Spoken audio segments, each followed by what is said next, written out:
Assalamualaikum warahmatullahi wabarakatuh. Jumpa lagi di Jendela Opini Jurnal PKSPD dengan tajuk eksploitasi politis ala Presiden Paradoks. Studi kasus Ibu Susana pengupas bawang dari Kabupaten Bogor. Sebelum kita masuk pada diskusi, mari kita simak dari bendera yang berkibar dengan gambar Prabowo yang diunggah oleh kanal Rakyat Jelata. Dan sekaligus saya secara pribadi mohon izin untuk melengkapi materi diskusi pada pertemuan kali ini. Mari kita simak. Selanjutnya, terbentang dengan gagah dan penuh kehormatan, bendera yang menampilkan sosok Presiden Republik Indonesia, Bapak Prabowo Subianto. Ini merupakan sebuah simbol kehormatan dan kebanggaan bangsa di bawah tinggi di langit Indonesia, sebagai wujud patriotisme, pengabdian, dan rasa cinta tanah air, karena masa depan Indonesia adalah tanggung jawab kita bersama. Setelah kita menyaksikan bagaimana bendera merah putih bergambar Prabowo berkibar di langit istana. Eksploitasi politis ala Presiden Paradoks, studi kasus Ibu Susana pengupas bawang dari Kabupaten Bogor oleh WSHJ di Alam Baka. Pidato Presiden Jumat 14 Agustus 2026 pada acara tahunan sidang umum MPR RI yang dihadiri DPR RI, DPD RI, serta undangan tamu negara-negara sahabat dan undangan tertentu yang dianggap penting oleh istana. Dalam pidatonya, antara lain Presiden memamerkan rasa bangga yang disambut riuh tepuk tangan yang hadir dalam acara kenegaraan tersebut. Ibu Susana dari Bogor lantas disebut sebagai pengupas bawang dengan upah 700.000 per kilo. Ibu Susana yang lugu diminta berdiri karena namanya disebut oleh Presiden. Lantas berdirilah Ibu Susana dan mengangguk. Sontak setelah usai pidato Presiden, hanya hitungan menit menjadi geger dan riuh. Tidak saja di dunia maya, melainkan di warung-warung kopi ramai memperbincangkannya. Berbagai komentar publik atau netizen bermunculan dari nalar logika dan akal warasnya. Pidato Presiden tersebut disaksikan, didengar ratusan juta anak bangsa, dan disaksikan mata dunia hingga ke Antartika. Seperti halnya Presiden mengatakan akan mengejar koruptor hingga ke Antartika, meski di lingkungan istana dan sumbu-sumbu kekuasaannya, para koruptor tidak mau dikejar dan atau tidak mau mengejarnya, sekalipun publik telah melaporkan dan mewartakannya. Netizen akhirnya menjuluki sebagai Presiden omon-omon, asal bunyi atau asal nyeplos. Siapa yang bisa membayangkan jika kita masih punya nalar, logika, dan akal waras? Presiden oleh konstitusi dikatakan sebagai pemimpin pemerintahan dan pemimpin negara. Begitu teganya memperlakukan Ibu Susana yang lugu, polos, dan dieksploitasi untuk kepentingan politik pencitraannya dan politik omon-omonnya yang membuat kita yang masih punya nalar, logika, dan akal waras menjadi muak untuk tidak mengatakan sungguh sangat amat menjijikan. Tidak hanya kali pertama merendahkan bangsa dan negara, melecehkan rakyatnya sendiri. Ucapannya antara lain, dasmu yang merasa Indonesia suram, silahkan mau cari negara lain. Londo ireng, antek-antek asing, orang desa tidak pakai dolar, dan seterusnya. Yang setiap pidato tanpa teks tersebut menghinakan martabat dan harkat bangsa dan negaranya dengan mencari kambing hitam. Rakyat selalu menjadi sasaran kemarahannya, penyinyirannya, dan olok-oloknya dengan gimmick demonya yang tidak lucu. Sungguh tak pantas jika dilakukan kepala negara. Ini benar-benar watak presiden paradoks. Bagi yang masih punya nalar, logika, dan akal waras, niscaya dan pastilah akan marah meski dalam hati. Kecuali para mahasiswa dan kampus yang masih waras, masih bisa mengekspresikan kemarahan sosialnya untuk kebenaran bangsa dan negara dengan berdemo. Kemuakannya mendengarkan pidato presiden bisa diorasikan dalam penyampaian pendapat di muka umum. Sekali lagi, begitu teganya dan tanpa nurani presiden mengeksploitasi politis seorang ibu di mana anak-anaknya masih sekolah di tingkat pendidikan dasar SMP. Eksploitasi politis tersebut secara fundamental bisa kita kategorikan dengan apa yang disebut eksploitasi fisik, eksploitasi psikologi, dan eksploitasi kepribadian seorang ibu. Eksploitasi fisik atau badania, Ibu Susana ditampilkan sedemikian rupa dengan make up dan dandanan yang tidak biasa dalam kesehariannya. Lantas oleh Presiden disebut sebagai pengupas bawang dengan upah 700.000 per kilo. Ibu Susana sehari-harinya hanya sebagai penjahit rumahan dengan upah 700 rupiah per kilo. Kemampuannya menjahit sehari hanya 20 kg kain yang harus dijahit. Berarti jika Ibu Susana tetap sehat dan bekerja 30 hari sebulan, hanya berpenghasilan sebesar 700 rupiah kali 20 sama dengan 14.000 per hari. Dan sebulan hanya sebesar 14.000 kali 30 sama dengan 420.000 per bulan. Suaminya hanya buruh bangunan yang tidak setiap hari bekerja. Jika Ibu Susana menjadi pengupas bawang dengan upah 700.000 per kilo, sehari bisa 20 kilo bawang yang dikupasnya, penghasilannya sebesar 700.000 kali 20 sama dengan 14 juta rupiah per hari, sehingga sebulan berpenghasilan 14 juta kali 30 sama dengan 420 juta rupiah per bulan. Sungguh amat sangat naif apa yang dikatakan Presiden, karena jika begitu tidak mungkin kondisi sosial, rumah, dan jeritan biaya anak-anaknya sekolah berani disampaikan kepada publik luas yang meminta penjelasan Ibu Susana yang sesungguhnya. Eksploitasi fisik. Apa yang dialami Ibu Susana adalah bagaimana ia harus berbohong di tengah sorotan mata dan berbagai kamera televisi dan kamera-kamera lainnya untuk mengiyakan kebohongan Presiden menjadi kebohongan dirinya. Ibu Susana harus mengangguk di depan kamera dan sorotan mata luas yang harus mengiyakan bahwa dirinya adalah pengupas bawang dengan upah 700.000 rupiah per kilo. Tentu bagi kita yang masih punya nalar, logika, dan akal waras tidak mampu membayangkannya betapa Ibu Susana berada dalam konflik batinia yang tak mampu ia tolak atas kemuan para pemuja dan penghamba, untuk tidak dikatakan setan dan iblis istana. Eksploitasi kepribadian.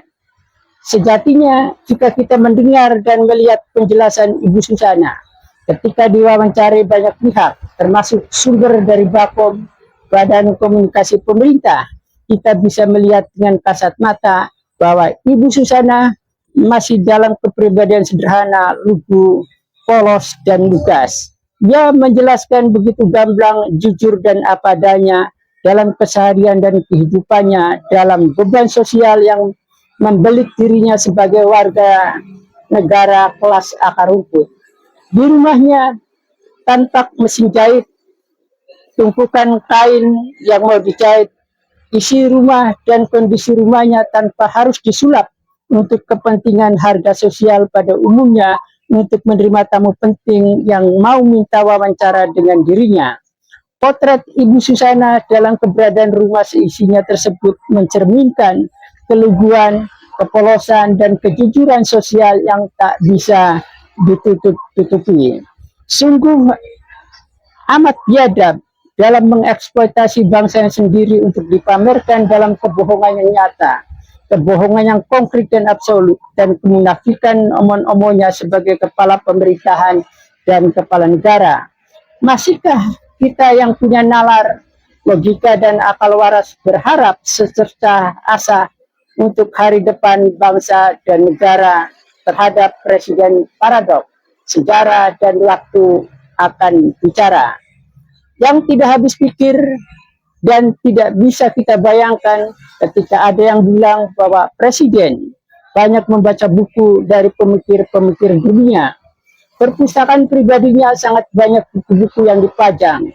Bukan buku-buku penulis recehan, tapi buku-buku penulis para pemikir dunia dan sekelas para filsuf.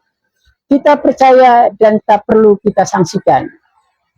Yang menjadi kita bengong, mengapa setiap pidato tanpa teks tersebut kok tidak nyambung, lompat-lompat, tidak runut, jungkir balik, dan sekedar omong-omong tok, seperti tidak pernah makan bangku metodologis, kehilangan nalar, logika, dan akal waras apa yang asap kali dilontarkannya.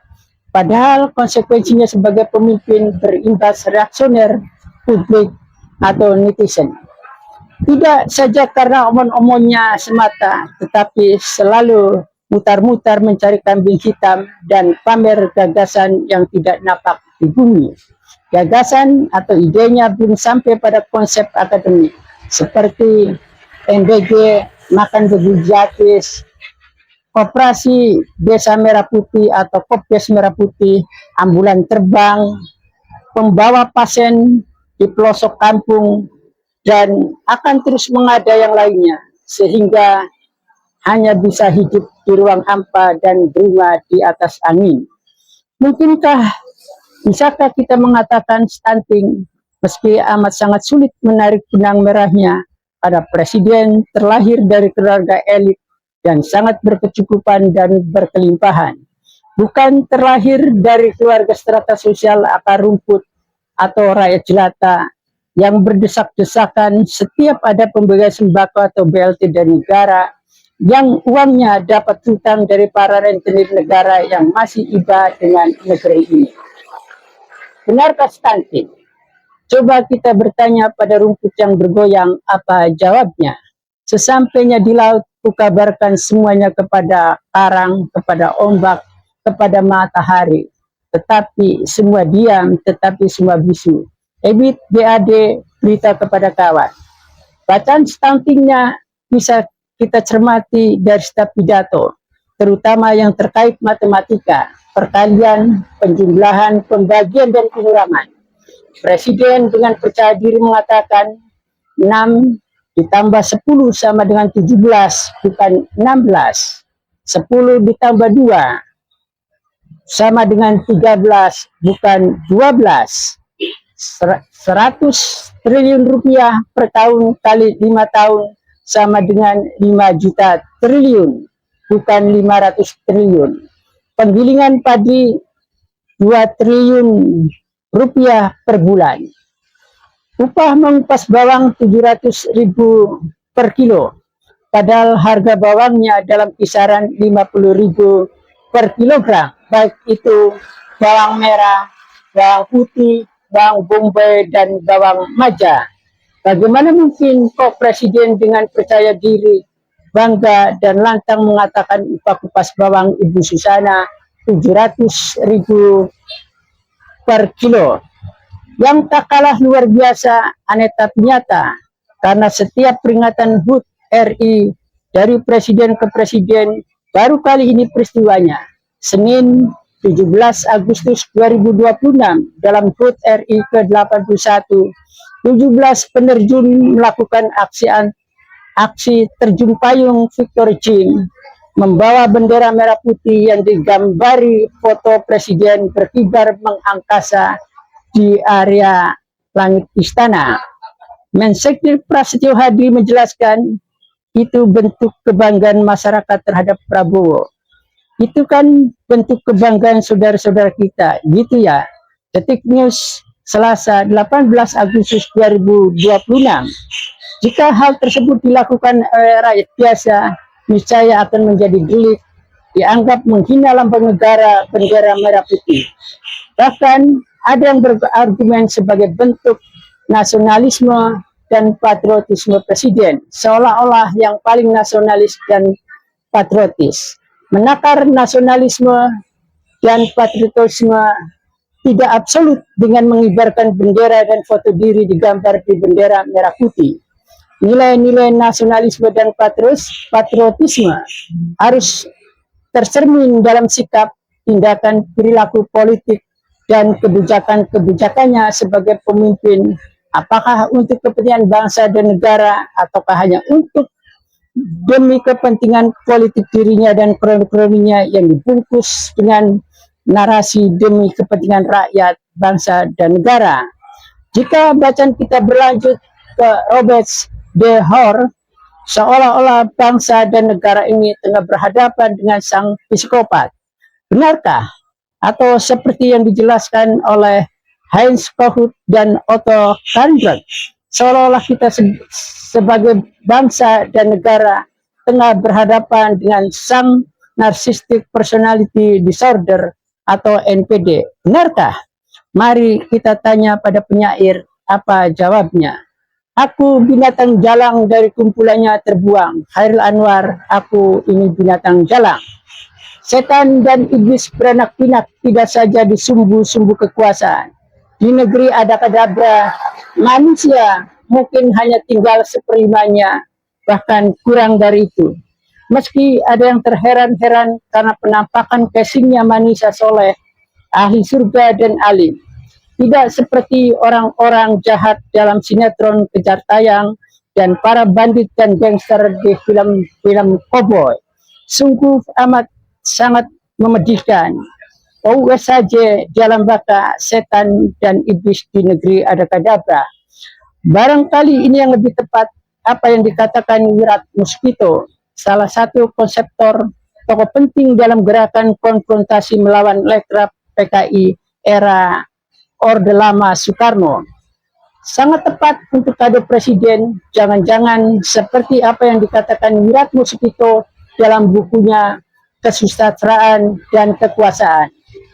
Wirat Muskito mengutip seorang filsuf Prancis, Anatole France. Pada umumnya orang tidak membaca, dan jika orang membaca maka ia tidak mengerti, dan jika mengerti maka ia lekas lupa.